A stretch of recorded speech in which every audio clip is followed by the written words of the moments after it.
Hello, this is Callan Bentley. Welcome back for another Smart Figure. In this video we're going to take a look at coal. And after we get done with the video, you should be able to describe how coal forms, the different varieties of coal, and why we care about it. Well, let's get to that last part first. We care about it because we can set it on fire. And when we set it on fire, it releases a lot of energy. So there's a lot of energy that's packed up in coal. And as a result, we can use that energy to heat buildings or generate electricity, and that electricity can be used for all kinds of different tasks. So coal is a really important fossil fuel for running the modern economy.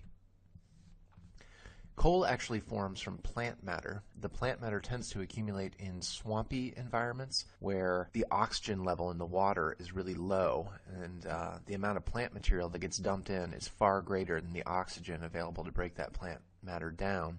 So the plant matter builds up over time, and it becomes this material called peat, partially altered plant material.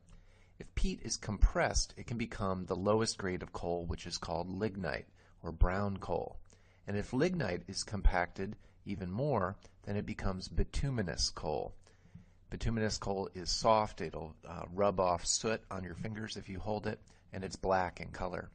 If bituminous coal is metamorphosed in a mountain building event, it becomes anthracite coal, which is hard coal. It tends to have a brassy luster, and it's also black, but it won't leave soot on your fingers. Anthracite coal is the highest grade of coal. It burns at the hottest temperature, but as you can see here, it is the least common form of coal in the United States. The most common form of coal in the United States is bituminous and subbituminous coal. So we can mine those in many different states, and by far Wyoming is the biggest producer of coal. There are huge basins out there in Wyoming that accumulated coal during the Eocene, and that ends up powering power plants all over the United States. Anthracite coal is only found in the Appalachians, and it's really only mined in the modern day in Pennsylvania. Here's the review question. When you pick up a lump of coal, before you burn it, turn this thing over in your hand and think about where the energy in it came from.